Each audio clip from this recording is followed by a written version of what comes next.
అభిషక్తిని స్వరము ప్రేక్షకులకు దేవుని నామను బట్టి మీకు వందనాలు తెలియజేస్తున్నాం. దైవజనులు హనోక్ ప్రేమ్ గారు 17వ సంవత్సరంలో రక్షింపబడి 20వ సంవత్సరంలో దేవుని యొక్క అభిషేకమును పొందుకొని 12 సంవత్సరములు ప్రభుత్వ ఉద్యోగుగా కొనసాగి దేవుని యొక్క పిలుపు మేరకు ఉద్యోగమునకు రాజీనామా చేసి పరిపూర్ణమైనటువంటి పరిచర్యలో సమర్పించుకొని సేవలో కొనసాగుతున్నారు. వీరి ప్రార్థనల ద్వారా అనేక మంది చీకటి శక్తుల నుండి విడిపింపబడుచున్నారు, రోగులు స్వస్థపరచబడుచున్నారు మరియు దేవుని పరిశుద్ధాత్మ అభిషేకమును పొందుకొనుచున్నారు. మీరు ఈ సందేశమును విని దేవుని యొక్క ఆశీర్వాదములు పొందుకోవాలని దేవుని పేరిట మిమ్మల్ని ఆహ్వానిస్తున్నాం. పరిపూర్ణ సౌందర్యము గల సియోనుల నుండి ప్రకాశించు దేవుడైన క్రీస్తు యేసు పరిశుద్ధ నామములో అభిషక్తిని స్వరం ప్రేక్షకులకు వందనాలు చెల్లిస్తూ ఉన్నాను. పరిశుద్ధాత్మ దేవుని ప్రేరేపణతో గత కొద్ది వారములుగా మీ ఎదుట నమ్మకత్వము అనేటటువంటి అంశాన్ని ఆత్మ యొక్క నడిపింపుతో నేను మీతో మాట్లాడుతూ ఉంటున్నాను. లూకాసు వార్త 16వ అధ్యాయం 10వ వచనంలో చెప్పబడినట్లు, మిక్కిలి కొంచెంలో నమ్మకముగా ఉండువాడు హెచ్చులో కూడా నమ్మకముగా ఉంటాడు. మిక్కిలి కొంచెంలో అన్యాయముగా ఉండువాడు హెచ్చులో కూడా అన్యాయముగా ఉంటాడని ప్రభుని యేసుక్రీస్తు వారు చెప్పినటువంటి అదే మాటను ఆ నమ్మకత్వం మన జీవితాలలో ఎలాగుండాలి, trustworthy, how we are in the issue of the trustworthy, ఆ విషయంలో నేను 10 అంశాల మీద నేను ఉంచడం జరిగింది. వ్యక్తిగత సాక్ష్యపు విషయంలో నీ నమ్మకత్వం ఎలాగుంది అన్నదానికి యేసేపు జీవితాన్ని మీద నేను ప్రస్తావించాను. యేసేపు జీవితంలో ఒంటరిగా ఉన్నప్పుడు దేవుని కొరకు ఎంతగా తన్ను తాను భద్రపరుచుకున్నాడు తన సాక్ష్యపు జీవితాన్ని, దేవుని ఎదుట ఎలాగూ నమ్మకత్వంతో ఉండగలిగాడో మీదుట నేను తెలియపరిచాను. రెండవదిగా, నీవు దేవునికి చెల్లించవలసిన విషయం లేదా నీవు దేవుని ఎదుట మ్రొక్కుకొనే విషయంలో, నీ దశమ భాగం విషయంలోనైనా, దేవునికి నీవు చెల్లించవలసిన అర్పణల విషయంలోనైనా నీ నమ్మకత్వం ఎలా ఉన్నది అని నేను మీతో మాట్లాడాను. తర్వాత ఎల్కానా భార్య అయినటువంటి హన్నా ప్రార్థన చేసి, దేవుడు నాకు మగబిడ్డను దయచేస్తే నేను మ్రొక్కుకున్న నా కుమారుణ్ణి దేవుని పరిచర్యకు అప్పచెప్తానని ఆమె దేవుని ఎదుట వాగ్దానం చేసినప్పుడు, వాగ్దానం చేసి నమ్మదగిన దేవుడు ఆమెకు సంతానం ఇచ్చినప్పుడు ఆమె నమ్మకత్వం కలిగినదై సంఘములో యాజకుని దగ్గర తీసుకొచ్చి సమూయేలును అప్పగించడం జరిగింది. తన నమ్మకత్వాన్ని కాపాడుకుంది.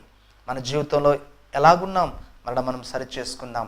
మూడవదిగా, మొక్కుకొన్న దాని విషయంలో నీ నమ్మకత్వం గురించి అననీయ సప్పిరియాను మీ మధ్యలోకి నేను తీసుకుని వచ్చాను. అపోస్తలుల కార్యగ్రంథం 5వ అధ్యాయంలో మనము గమనించినప్పుడు అననీయ సప్పిరాలు దేవుని పరిచర్య నిమిత్తమై దేవుని అపోస్తలులు చేస్తున్నటువంటి పరిచర్య కొరకు వారి యొక్క పొలాన్ని ఇద్దరు కలిసి అమ్మారు. కానీ తిరిగి దేవుని ఎదుటకు తీసుకుని వచ్చే సమయంలో కొంత దాచుకున్నట్లుగా వాక్యం సెలవిస్తుంది. దానిని బట్టి భర్త అపోస్తలుల వద్దకు వెళ్ళి తన అర్పణను అపోస్తలుల వద్దకు చెల్లించాడు. అపోస్తలులు, మీరు ఇంతకీ ఈ పొలాన్ని అమ్మారా అని అన్నప్పుడు అవును అని చెప్పడం జరిగింది. ఎందుకు మీరు పరిశుద్ధాత్మను మీరు మోసపుచ్చేవారుగా ఉంటున్నారు అననీయ అని పేతురు చెప్పినప్పుడు దేవుని మహిమ అతనిని తాకడం, వెంటనే అతడు చనిపోవడం జరిగింది. తర్వాత అది ఎరగకుండానే తన భార్య వచ్చింది. ఆమె పేతురు ఎదుగు తీసుకువచ్చి, మేము పొలాన్ని అమ్మాం, పరిచర్యకు ఈ కానుకను అర్పిస్తున్నాం, మేము మొక్కుకున్న దాని విషయంలో దేవునికి చెల్లిస్తున్నాం అనేటప్పుడు దైవజనుడు యోహాను పేతురు భక్తుడు, నిజముగా ఇంతకే మీరు అమ్మారంట? అవునండి, ఇంతకే అమ్మాము అని ఆమె చెప్పింది. ఎందుకు సాతాను మిమ్మల్ని ప్రేరేపించింది దేవుని ఎదుట నమ్మకత్వం లేని విషయంలో అని పేతురు చెప్పినప్పుడు, నీ భర్తను మోసుకున్న వారి పాదాలు ఇక్కడే ఉన్నాయి, దేవుని ఎదుట మిమ్మల్ని మీరు సరిగా ఉంచుకోలేకపోయారు, మీరు దేవునికి ఇచ్చి కూడా దేవునికి సమర్పించి కూడా నమ్మకత్వం విషయంలో సరిగా లేకపోవడం వలన మీ జీవితాలు, మీ జీవితమే అంతమవుతున్న పరిస్థితి అని అంటుండగానే ప్రాణము విడిచినట్లుగా బైబిల్ చెప్తుంది. దేవుని ప్రియ బిడ్డలారా, నమ్మకత్వం దేవుడు చాలా నిశితంగా పరిశీలించేటటువంటి అంశము. యేసుక్రీస్తును ఎరగక ముందున నీ జీవితం వేరుగా ఉంటుంది. యేసుక్రీస్తులోనికి నీవు వచ్చిన తర్వాత నమ్మకత్వముగా నీవు ఉండడానికి నమ్మదగిన దేవుడు ఎప్పుడు కూడా నీ వైపు చూస్తూ ఉంటాడు. నీ ఆలోచన, నీ తలంపు, నీ పద్ధతి, నీ క్రమము, నీ హృదయపు అంతరంగాన్ని పరిశీలించే దేవుడు గనుక పరిశుద్ధమైన వాడవుగా, దేవుని ఎదుట నమ్మదగిన సాక్షివుగా, నమ్మకత్వము ఉండేటటువంటి వ్యక్తివుగా నీవు రూపొందించబడాలి అని తండ్రైన దేవుడు ఆశిస్తూ ఉంటాడు. మరి మన నమ్మకత్వం ఎలా ఉంది? ఒకసారి మిమ్మల్ని మీరే సరి చేసుకోమని మనవి చేస్తున్నాను. నీవు దేవుని దశమ భాగముల విషయంలో సరిగా దేవునికి చెల్లించుచూ ఉన్నావా? నీ ఇష్టానుసారంగా ప్రవర్తిస్తున్నావా? ఇది దైవికమైన క్రమము.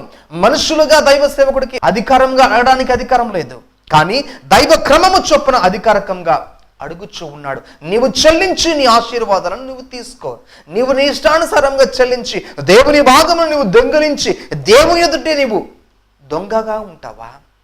నీవు కొద్దిగా ఉన్నప్పుడు జీతంలో ఎక్కువగానే దేవునికి ఇచ్చావు. నీ జీతము పెరిగే కొద్దీ నీవు ఆశీర్వదించబడే కొద్దీ, నీవు ఐశ్వర్యవంతుడు అయ్యే కొద్దీ దేవునికి ఇచ్చే విషయంలో నమ్మకత్వం కొరబడింది. కారణం ఏంటి? నీకు అనేక విషయాలు కనబడుతూ వచ్చాయి. గత సంవత్సరాల క్రితం ఉన్నటువంటి ఆస్తి పాస్తుల కంటే, ఆదాయానికంటే నేటి దినాలలో ఉన్న ఆదాయం అధికంగా ఉంది కనుక నేను ఇంకా అధికంగా సంపాదించాలి అనేటటువంటి ఆలోచన సాతానుడు నీ హృదయంలో చొప్పించాడు గనక, ఆ ఆలోచనకు నీవు విధేయుడవయ్యావు గనక దేవుని సంఘానికి ఇచ్చే విషయంలో నిన్ను నీవే మోసపుచ్చుకుంటున్నావు. దేవుని పరిచర్యకి ఇచ్చే విషయంలో నిన్ను నీవే మోసపుచ్చుకుంటున్నావు. తక్కువ కలిగిన వారు దేవునికి ఎక్కువ ఇస్తున్నారు. ఎక్కువ కలిగిన నీవు ఎంత ఇవ్వాలో నిన్ను నీవే ప్రశ్నించుకోమని దేవుని ప్రేమతో నేను మనవి చేస్తూ ఉంటున్నాను. ప్రియులారా, నమ్మకత్వం కలిగిన వారముగా మనము ఉండగలగాలి. కారణం ఏంటంటే ఈ భూమి మీద నివసించే దినాలు కొద్దివే. మనకున్నటువంటి ఐశ్వర్యముతో దేవుని నామము గణపరచబడాలి. మనకున్నటువంటి ఆస్తి సంపాద్యముతో దేవుని సువార్త ప్రకటించబడాలి. దేవుని ప్రియబిడ్డలారా, నేను సంపూర్ణమైన పరిచర్యకు వచ్చినప్పుడు నా మీద ఉన్నటువంటి ప్రతి అప్పు భారాన్ని కొట్టివేయడం కొరకే దేవుడు నాతో చెప్పిన మాట, నీకున్నటువంటి సమస్తమైనటువంటి ఆస్తిని నీవు చెల్లించు అన్నాడు. ఆ మాటకి విజయుడనే నా మీద భారము లేకుండా సమస్త అప్పును కొట్టివేయబడడానికి ఆస్తిని అమ్మివేసి దేవుని పరిచర్యలోకి వచ్చాను. ఇప్పుడు దేవుని యొక్క పరిపూర్ణమైన ప్రేమతో నిండైన సంతోషంతో కలిగిన కొద్ది దానిని బట్టి ఆనందిస్తూ ముందుకు వెళుతూ ఉంటున్నాను.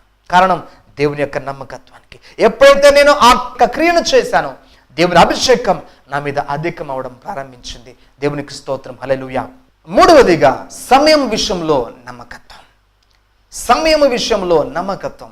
మనకు దేవుడు జీవిత కాలాన్ని ఇచ్చిన తర్వాత, చదువు విజ్ఞానాన్ని ఇచ్చిన తర్వాత, ఐశ్వర్యాన్ని ఇచ్చిన తర్వాత మన సమయం దేవుని సన్నిధిలో గడిపేటటువంటి పరిస్థితి తగ్గిపోతూ ఉంటుంది. మనము బీదరికపు స్థితిలో ఉన్నప్పుడు, ఏమి లేని స్థితిలో ఉన్నప్పుడు ప్రభువా నీవే దిక్కుని ప్రభువుని చూసే పరిస్థితి ఉన్నది కదా. ప్రియ సహోదరుడా, ప్రియ సహోదరి, ప్రభువు నీతో మాట్లాడుచూ ఉన్నాడు. నీవు నీ జీతం కొద్దిగా ఉన్న స్థితిలో ఎన్ని గంటలు నీవు ప్రార్థన చేయలేదు? నీ ప్రమోషన్ కొరకు నీవు అడగలేదు? నీకు గుర్తుందా? నా భర్త మార్చబడలేదు, నా భార్య మార్చబడలేదు, నా పిల్లలు మార్చబడలేదని ఎంత సమయాన్ని నీవు నమ్మకత్వముగా దేవునిలో గడిపావు? డియర్ బ్రదర్ అండ్ సిస్టర్, దయచేసి జ్ఞాపకం తెచ్చుకోమని ప్రేమతో మనవి చేస్తూ ఉన్నాను. దేవుని వాక్యము నిన్ను నన్ను సరిచేస్తూ ఉంటుండగా ఆ వాక్యానికి మనమే అప్పచెప్పుకున్నప్పుడు దేవుని అధికారం మన మీద పనిచేస్తుంది. నీవు దేవునికి సర్వాంగ హోమముగా నీవు అప్పగించుకొనకపోతే, ఆయన అధికారానికి నీవు అప్పగించుకునే స్థితి నీవు చేయకపోతే దేవుడు ఎంత మాత్రం నిన్ను ప్రభావితం చేయలేడు. ఎఫెసీయులకు రాసిన పత్రిక 5వ అధ్యాయం 15వ వచనం 16, 17 వచనాలు ఏం చెప్తున్నాయంటే, దినములు చెడ్డవి గనక మీరు సమయమును పోనీయక సద్వినియోగము చేసుకొనొచ్చు, అజ్ఞానుల వలె కాక జ్ఞానుల వలె నడుచుకొనున్నట్లు జాగ్రత్తగా చూచుకోండి. ఇందు నిమిత్తము అవివేకులు కాక ప్రభువు యొక్క చిత్తం ఏమిటో గ్రహించుకోండి. దినాలు చెడ్డగా ఉంటున్నాయి. చూస్తున్నాం, ఎంత భయంకరమైన వార్తలు వింటున్నాం. ఇతర దేశాల గురించి, మన రాష్ట్రం గురించి, మన జిల్లాలో ఉన్న పరిస్థితుల గురించి, మన చుట్టూలు పక్కన పరిస్థితుల గురించి. ఎంత పెద్ద సంబంధాలైనా, ఎంతగా మేము మంచి కుటుంబ వ్యవస్థ అనుకున్న వారైనా సరే చెడు సహవాసము చేత వారి సమయాన్ని ఇష్టానుసారంగా అప్పగించుకోవడాన్ని బట్టి కుటుంబాలు చెదిరిపోతున్నాయి, కుటుంబాలు చెదరగొట్టబడుతున్నాయి, పిల్లలు చెదరగొట్టబడుతున్నారు, సంసారిక జీవితాలు చెదరగొట్టబడుతున్నాయి. కారణం, సమయాన్ని నీవు ఎలా ఉపయోగించుకుంటున్నావు? సద్వినియోగం చేసుకునే వారుగా ఉంటున్నావా, లేదా అజ్ఞాని వలె నడుస్తూ ఉంటున్నావా? నీకు ఒక వైవాహిక జీవితంలో దేవుడు నిన్ను కుటుంబ వ్యవస్థలో స్థిరపరిచినప్పుడు నీ భార్య బిడ్డలతో నీవు ఎంత సమయం గడుపుతున్నావు? నీకు ఆఫీసే స్థిరమైనది అని అనుకుంటున్నావా? దేవుని కంటే నీకున్న ఉద్యోగాన్ని అధికంగా ప్రేమిస్తున్నావా? నీవు విమర్శించుకొని ప్రేమతో మనవి చేస్తూ ఉంటున్నాను. అవివేకులుగా ఉండకుండా ప్రభు యొక్క చిత్తం ఏందో గ్రహించండి నా అపోస్తలుడైన పౌలు చెప్తున్నాడు. వివేకము లేని స్థితిలో అనేక మంది స్త్రీలు ఉంటున్నారు, పురుషులు ఉంటున్నారు. కారణం ఏంటంటే, నేను దేవునిలో నమ్మకత్వం కలిగిన వాడుగా సంఘములో మాత్రం ఉంటాను, సంఘపు వ్యక్తుల దగ్గర ఉంటాను, కానీ లోకంలో నా ఇష్టానుసారంగా ప్రవర్తిస్తాను అనేటటువంటి సహోదరులు ఉంటున్నారు, సహోదరులు ఉంటున్నారు, వారి పిల్లలు కూడా ఉంటున్నారు. కుటుంబంలో అయితే మెకానికల్ లైఫ్లో మేము చాలా క్లోజ్ రిలేషన్షిప్లో మేము ఉంటున్నాం, చాలా ప్రేమ కలిగిన కుటుంబము అన్నట్టుగా ఉంటున్నారు. కారణం, ఆ సహవాసంలో ప్రేమ కలుగుతుంది. దేవుని ప్రేమ కుటుంబాన్ని దేవునిలో ఐక్యం చేస్తుంది. దేవుని వారి కుమారులు కుమార్తెలు దేవుని సంఘములో కట్టబడి ప్రార్థించే వ్యక్తులుగా ఆ కుటుంబం తయారవుతుంది. దేవునికి సమయం ఇవ్వలేని కుటుంబం అయితే భార్య వేరొక ఆలోచనల మీద, తన పని ఒత్తిడి మీద, ఆమె టీవీలో సమయాన్ని గడుపుతాను, వేరొకరితో మాట్లాడతాను, వేరే వారితో ఫోన్స్లో మాట్లాడతాను, ఆవిడ గడుపుతుంటుంది. అలాగే ఆ భర్త తన ఇష్టానుసారమైనటువంటి స్నేహితులతో ఆయన మాట్లాడుతుంటాడు. పిల్లల గురించి ఆలోచన ఉండదు, పిల్లలకి మంచి మాటలు చెప్పే స్థితి ఉండదు, పిల్లలని సరిగా స్టడీగా వాళ్ళని సెటరేట్ చేసేటటువంటి అనుభవం ఉండదు, వాళ్ళని సరిదిద్దే అనుభవం ఉండదు. కారణం, నీ సమయాన్ని నువ్వు సరిగా ఉపయోగించుకోలేకపోతున్నావు. నీకున్న సమయంలో ఉన్నటువంటి గంటలలో నీ ఉద్యోగపు సమయం ఎంత, నీవు దేవునికి ఇచ్చే సమయం ఎంత, నీ పిల్లలతో నీ భార్యతో నీవు గడిపే సమయం ఎంత? ఒక విషయం చెప్పమంటారా ప్రియ దేవుని బిడ్డలారా, నేటి ఉద్యోగ వ్యవస్థలో, ఈ మెకానికల్ లైఫ్లో ఎవరికి వారు ఉద్యోగాలు చేసుకుంటున్నారు, పిల్లలని నిర్లక్ష్యం చేసే స్థితిలో ఉంటున్నారు. అలసిపోయి ఇంటికి వస్తున్నారు, భోజనం చేస్తున్నారు, నిద్రపోతున్నారు. కానీ ఆత్మీయ స్థితిలో తమ బిడ్డలను ఎంత స్థాయిలో పెంచుతూ ఉన్నారు ఆలోచన చేస్తున్నారా? కారణం ఏంటంటే, మాకు వస్తున్నటువంటి ఫోన్ కాల్స్ను బట్టి నేను ఈ మాటలు చెప్తున్నాను. అయ్యా, మా బిడ్డ మాట వినడం లేదు.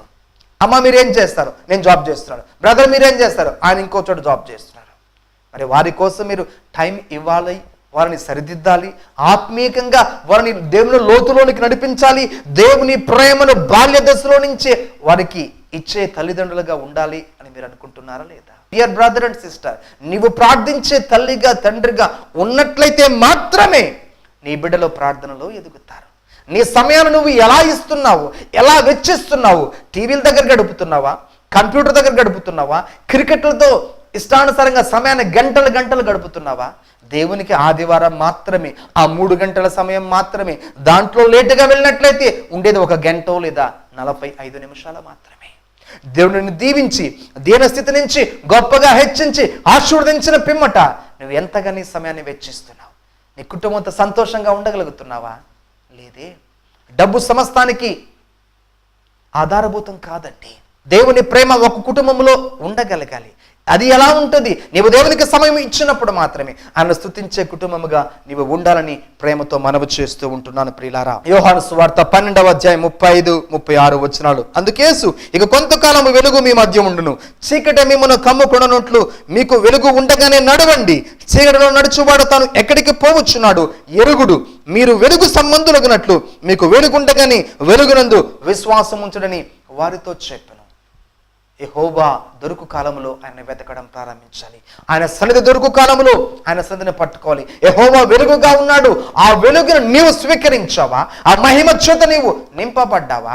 అలా నింపబడినట్లయితే నీ సమయాన్ని ఎలా సద్వినియోగం చేసుకోవాలో నీకు తెలుస్తుంది పిల్లారా. ఎందుకంటే చీకటి కమ్ముకునే దినాలు రాబోతున్నాయి. అప్పుడు నాకు ప్రభువు కావాలి అని నువ్వు వెతికినట్లయితే సమయం చేజారిపోతుంది. దేవుని వాక్యము విస్తారంగా దొరుకుతూ ఉన్నప్పుడు దేవుని సన్నిధిని అనుభవించే ఆశ కోసం నీవు నీ కుటుంబం ఇష్టపడాలని మనం చేస్తున్నాను. ఒకవేళ భర్త రక్షించబడలేని స్థితిలో ఉన్నాడా? డియర్ సిస్టర్, నీవు అధికంగా దేవుని సన్నిధిలో ప్రార్థించడం ప్రారంభించు. నా భర్త దేవుని సన్నిధికి రాగలగాలని కన్నీరు విడవడం ప్రారంభించు. ప్రభువు నీ ప్రార్థన ఆలకిస్తాడని సమయంలో నేను ప్రేమతో మనవి చేస్తూ ఉంటున్నాను. రోమిలకు రాసిన పత్రిక 13వ అధ్యాయం 10-14 వచనం మనం గమనించినట్లయితే, మీరు కాలమును ఎరిగి నిద్ర మేలుకునే వేళని తెలుసుకొని అలాగ చేయండి.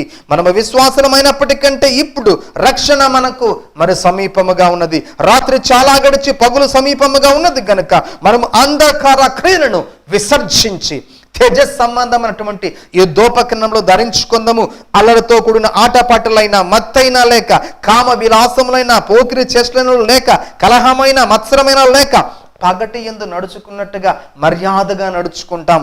అంత మాత్రమే కాదు, మెట్టుకు ప్రభువైన యేసుక్రీస్తును ధరించుకున్న వారి శరీరేచ్ఛను నెరవేర్చుకున్నట్టుకు శరీర విషయమే ఆలోచన చేసుకునకండి. ఎంత శ్రేష్టమైన విషయాలు ప్రియులారా. మనము పగటి సంబంధం అని గుర్తుంచుకోండి.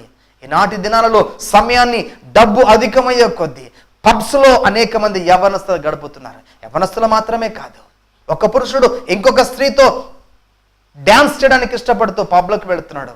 డ్రగ్స్కి అలవాటు పడుతున్నారు. ఈ మధ్య నేను ఇటీవల కాలంలో విన్న మాట ఏంటంటే, చైనా దేశంలో జాకీ చాన్ అనే గొప్ప హీరో ఉంటున్నాడు. ఆ హీరో కుమారుడు చాన్ ఆయన పేరు, ఆయన డ్రగ్స్కి బానిసై ఇటీవలే ఒక 4 దినాల క్రితమే పట్టబడ్డాడు. కారణం ధనము అధికమైంది, ఇష్టానుసరమైన బ్రతుకుకు ఇష్టపడ్డాడు. ఇలాంటి అనేకమైన జీవితాలు మనకు పేపర్లో కనపడుతూ ఉంటాయి.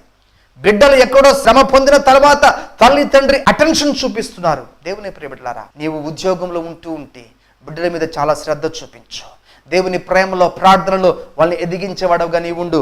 వాక్యం చెప్తుంది, అల్లరితో కూడిన ఆటపాటలు, మత్తు, కామ విలాసము, పోకిరి చేష్టలు, ఇలాంటి విషయాలలో ఉండడానికి యవనస్తులు తెగ ఆరాట పడుతున్నారు. కారణం ఏంటంటే సమస్త విషయాలు ఇప్పుడు ఓపెన్ చేయబడ్డాయి. ఏ వ్యక్తి ఎక్కడ కూడా దాచి ఉంచే మర్మము లేకుండా అయిపోయింది. కారణం ఏంటంటే వయసుకు చెందినటువంటి స్థితిలో ఒక యవనస్తుడైన యవనస్తురాలు ప్రయత్నం చేస్తుంది, లేని దాని కొరకు ఆరాట పడుతూ ఉంది. జీవితాన్ని నాశనం చేసుకున్నటువంటి బిడ్డలు చిన్న ప్రాయంలోనే ఉంటున్నారు. దేవుని ప్రియ బిడ్డలారా, వారిని మీరు ఎలా పెంచుతున్నారు? దేవుని భక్తిలో పెంచుతూ ఉన్నారా లేదా? దయచేసి ప్రేమతో ఈ మాటను అర్థం చేసుకోమని మనవి చేస్తూ ఉంటున్నాను. దేవుని నామమునకు మహిమ కలుగును గాక. మత్తయి సువార్త 16వ అధ్యాయం 4వ వచనంలో ప్రభు చెబుతున్న మాట ఏంటంటే, ఈ తరాన్ని వ్యభిచారపు తరం అని పిలుస్తున్నాడు. జాగ్రత్తగా ఉందామా? మత్తయి సువార్త 24వ అధ్యాయం 42వ వచనం చెబుతున్న మాట ఏంటంటే, ఏ దినమున మీ ప్రభువు వచ్చునో మీకు తెలియదు గనుక మెలకువగా ఉండండి. నేను రక్షింపబడ్డాను, సంఘంలోకి వెళుతున్నాను అని నువ్వు జాగరూకత లేకుండా, దేవునిలో ప్రేమను నువ్వు అనుభవించలేకుండా, దేవుని కాపుదలను నీవు అనుభవించకుండా, దేవుని వాక్యాన్ని నీవు ధ్యానించకుండా, ప్రార్థించే కుటుంబంగా నీవు లేకుండా మెలకువ లేని స్థితిలో ఉంటే నువ్వు ఎత్తబడవు. జాగ్రత్త. నీవు దేవుని యొక్క రాకడలో ఎత్తబడాలి అని దేవుడు ఆశిస్తున్నాడు. నీ రక్షణ విషయంలో ఎక్కడా కూడా తప్పిపోవద్దు. ప్రకటన గ్రంథంలో చెప్పబడిన మాట ఏంటంటే, మరణము వరకు మనము నమ్మకము కలిగి ఉండాలి. నీకు జీవ కిరీటం ఇస్తున్న ప్రభు చెప్పాడు. ఈ వాక్యాన్ని బట్టి నేను నీవే ధైర్యం తెచ్చుకో. కొరింథీయులకు రాసిన మొదటి పత్రిక 15వ అధ్యాయం 33వ వచనం 34వ వచనం ఏం చెప్తూ ఉందంటే, మోసపోకుడి, దేవుడు వెక్కిరింపబడడు. దుష్ట సాంగత్యము మంచి నడవడికను చెడుపుతుంది. కొంత వయసు వరకు నీ కుటుంబం చక్కగానే ఎదిగి ఉండొచ్చు. తర్వాత వారి సహవాసము వేరేదిగా చేయబడిన తర్వాత, అందుకే నేను చెప్తూ ఉంటాను, నీ ఫ్రెండ్ ఎవరైనా ఉన్నారా అంటే అది ప్రభువైన యేసుక్రీస్తు మాత్రమే ఉండడం నీ బిడ్డలకు నేర్పించండి. నీ భర్తకు నేర్పించు, నీ భార్యకు నేర్పించు. నీకంటే దేవుని తర్వాత భర్త భార్యకు ప్రాముఖ్యమైనది, దేవుని తర్వాత భార్య భర్తకు ప్రాముఖ్యమైనది, తర్వాత తమ చిల్డ్రన్, తమ పిల్లలు ప్రాముఖ్యమైన వారు. ఇరుగు పొరుగు వారికి అధికమైన ప్రాధాన్యత ఇవ్వకండి. వేరే థర్డ్ పర్సన్కి అధికమైన ప్రిఫరెన్స్ ఇవ్వకండి. మీ బాంధవ్య విషయాలలో డిస్టర్బెన్సెస్ రాకుండా మిమ్మల్ని మీరే హెచ్చరించుకోండి, సరి చేసుకోండి. మీ ప్రేమ విషయంలో ఎక్కడా లోపము లేని వారుగా మీరు దేవుని ఎదుట ఉండడానికి సరి చేసుకోండి. నీ సమయం నీ దేవునితో గడపడానికి నీవు ఇష్టపడినప్పుడు నీ ప్రేమలో లోపం ఉండదు. నీ సమయాన్ని నీ కుటుంబంతో నీవు గడపడానికి ఇష్టపడినప్పుడు నీ కుటుంబంలో ప్రేమ అనేది లోపంగా ఉండదు. కారణం ఏంటంటే, నేటి యవ్వనస్తులు బయట ప్రాంతాలకు వెళుతున్నారు చదువుకోవడానికి, ఉద్యోగాలు చేయడానికి. అక్కడ ప్రేమ అనేటువంటి బాంధవులు చిక్కబడుతున్నారు. కారణం ఏంటి? మెకానికల్ లైఫ్లో ఉన్నటువంటి తల్లిదండ్రుల విషయాల్లో ప్రేమ అనేది పిల్లలు కోల్పోతూ ఉంటున్నారు. తన నుంచి యథార్థమైన ప్రేమ, తండ్రి నుంచి యథార్థమైన ప్రేమను పిల్లలు చూడలేకపోతున్నారు. ఆ దైవికమైన ప్రేమను తల్లి తండ్రి చూపించగలిగితే, అధికమైన సమయం వాళ్ళతో గడుపుతూ, వారి ఆలోచనలు పంచుకుంటూ, వారికి రెస్పాండ్ అవుతూ, అనేక విషయాల్లో వారికి హెల్పింగ్ నేచర్గా ఉన్నట్లయితే they will follow the methods of the Jesus. దేవుని వాక్యాన్ని ఖచ్చితంగా వెంబడిస్తారు. జాగ్రత్త. వారి ఫోన్స్ ఎలా ఉన్నాయో పరిశీలించడం ప్రారంభించండి. వారి ఫోన్లలో ఉన్నటువంటి మెసేజెస్ ఎలా ఉన్నాయో పరిశీలించండి. డియర్ బ్రదర్ అండ్ సిస్టర్, అలక్ష్యముగా ఉండవద్దు.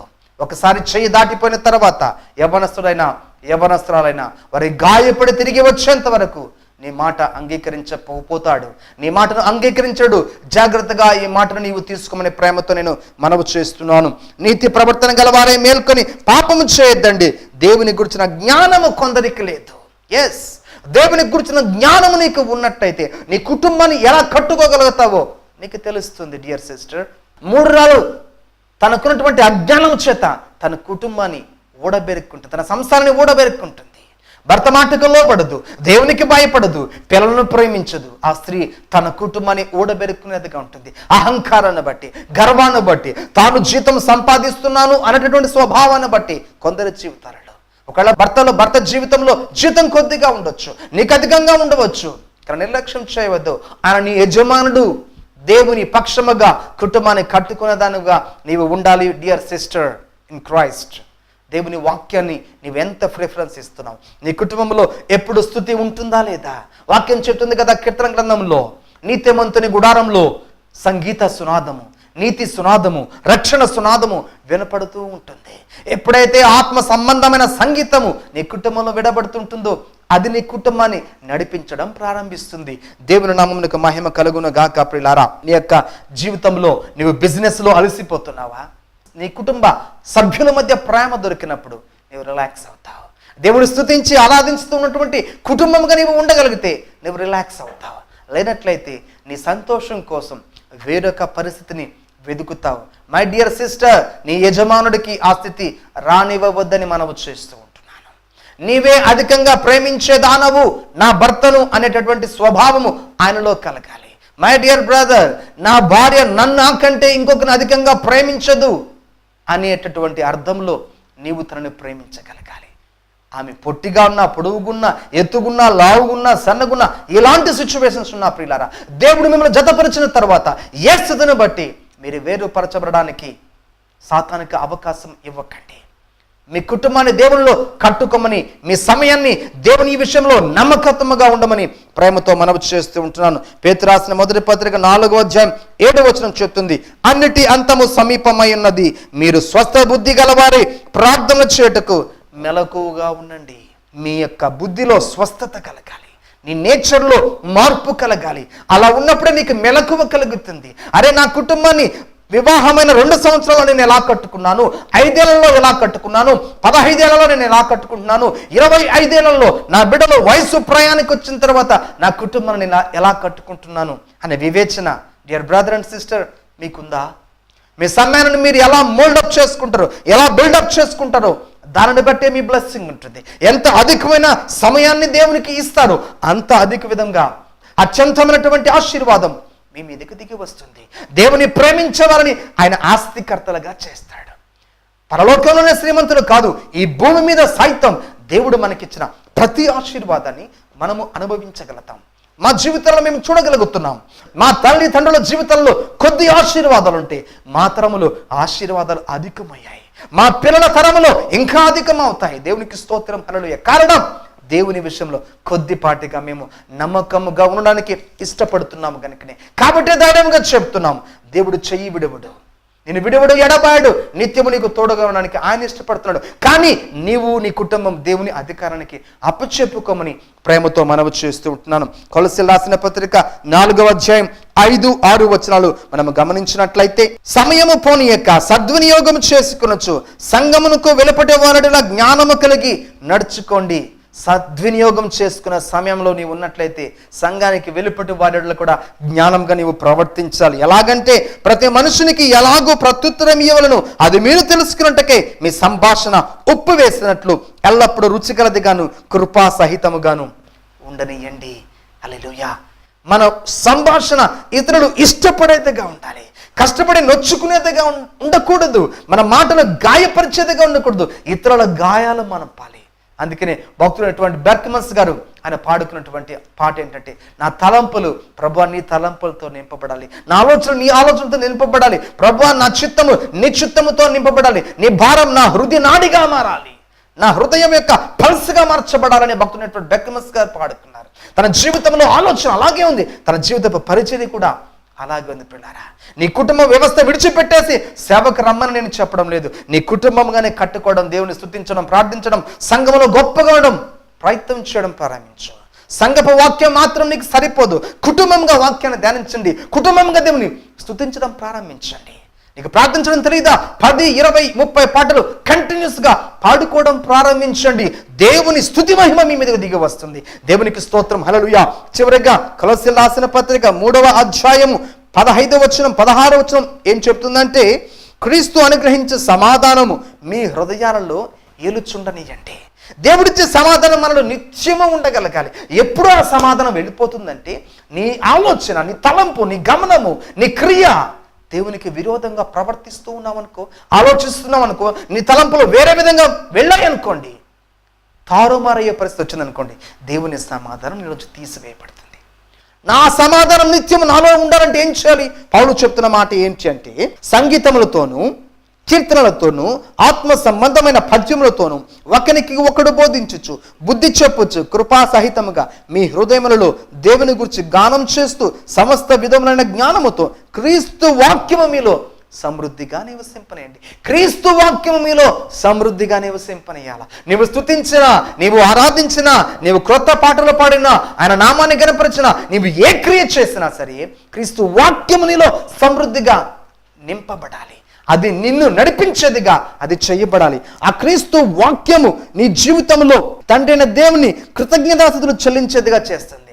సమృద్ధైన ఆ వాక్యము దేవుని ఆత్మతో నిన్ను నింపుతుంది. ఆ నింపబడిన ఆత్మ నిన్ను సర్వసత్యంలోనికి నడిపిస్తుంది. తద్వారా నీ కుటుంబం ఆశీర్వాదకరమైన స్థితిగా ఉంటుంది. శ్రమ వస్తుంది, కష్టం వస్తుంది, ఇబ్బంది వస్తుంది, ఇరుకు వస్తుంది, సులభంగా నువ్వు ఎదుర్కోగలుగుతావు. సులభంగా శోధన జయిస్తావు. నీ కుటుంబంలో సమస్య రాకుండా ఉండదు, వస్తుంది. కానీ జయించిన దేవుడు, విజయాన్నిచ్చిన ప్రభు మనలో నివసిస్తున్నాడు గనక ఆయన ద్వారా నీకు విజయమని చెప్తున్నాను. ఈ మాటలను బట్టి ధైర్యం తెచ్చుకో. నీ సమయాన్ని దేవునికి అప్పచెప్పు. నువ్వు ఉద్యోగంలో ఉన్నా సరే, అయ్యో నాకు ప్రయాసగా ఉంది, నేను టైర్డ్ అయిపోతాను అనుకోవద్దు. దావీదు రాజు, కానీ దేవుని ఎదుట ఆయన 7 మారులు ప్రార్థన చేసే అనుభవం ఉంది. దానియేలు అయితే ఆయన యథాప్రకారం 3 మారు అనుదినము ప్రార్థన చేసే అనుభవం దానియేలు జీవితంలో ఉంది. మన జీవితంలో ఎలాగుంది?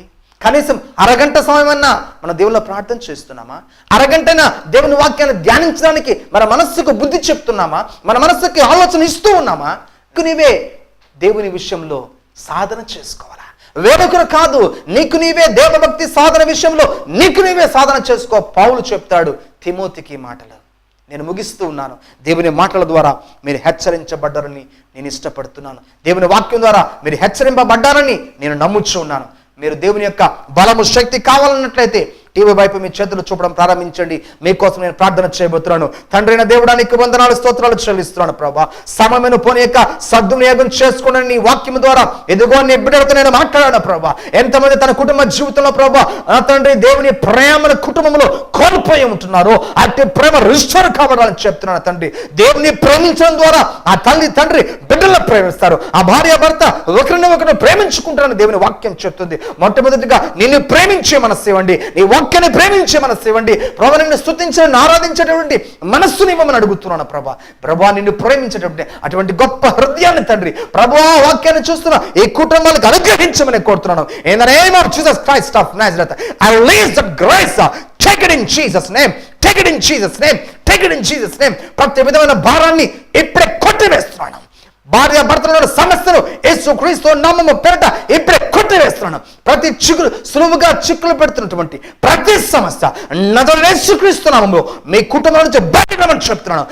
మీ బాబు, మీ అమ్మాయి జీవితాలలో గలిబిలి చేస్తున్నా సాతాను తంత్రాన్ని నజరేయుడైన యేసుక్రీస్తు నామములో నేను బంధిస్తున్నాను. దేవుని మహిమను, సమాధానాన్ని విడుదల చేస్తున్నాను. దేవుని కొరకు మీరు జీవించుదురుగాక, దేవుని కొరకు మీరు ఫలించుదురుగాక. మీ సమయం దేవునితో ఆనందించి, పరవశించి, సంతోషించి, ఆరాధించే కుటుంబంగా ఇకపై మీరు ఉందురుగాక అని చెప్తున్నాను. నజరేయుడైన యేసయ్య నామములో ఈ ప్రార్థన చేసి స్తుతించి వేడుకుంటున్నాను పరమ తండ్రి. Amen. Amen. God bless you. ప్రభు మిమ్మల్ని దీవించి ఆశీర్వదించును గాక.